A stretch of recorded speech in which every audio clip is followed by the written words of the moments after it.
सिरोंचा तालुक्यातील झिंगानूर सिरकुंडा मार्गावरील नैगुंडा नाला अनेक वर्षांपासून जीर्ण अवस्थेत असल्यानं या मार्गावरून प्रवास करणाऱ्या नागरिकांना मोठा धोका निर्माण झाला होता।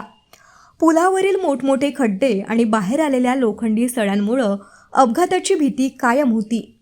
सार्वजनिक बांधकाम विभागाकडून दुरुस्ती न झाल्यानं अखेर झिंगानूर वनपरिक्षेत्रानं पुढाकार घेत नाल्याची दुरुस्ती करण्याचा निर्णय घेतला। वनपरिक्षेत्र अधिकारी प्रशांत नरेंद्र खेरणार यांच्या मार्गदर्शनाखाली वन अधिकारी, वनपाल, वनरक्षक आणि वनसंरक्षक मजुरांनी स्वखर्चानं तसंच श्रमदानातून सिमेंट कॉन्क्रीट वापरून नाल्याची दुरुस्ती केली। झिंगानूर, मंगेगुडम, एडसिली, वडदिली या गावांतील नागरिकांसह वन विभागाचे कर्मचारी या मार्गाचा दररोज वापर करतात। त्यामुळे ही दुरुस्ती नागरिकांसाठी मोठा दिलासा ठरली आहे। या उपक्रमाबाबत बोलताना वनपरिक्षेत्र अधिकारी प्रशांत खेरणार यांनी ग्रामस्थांची गैरसोय लक्षात घेऊन सर्वांनी मिळून स्वखर्चानं आणि श्रमदानातून नाल्याची दुरुस्ती केली असं सांगितलं।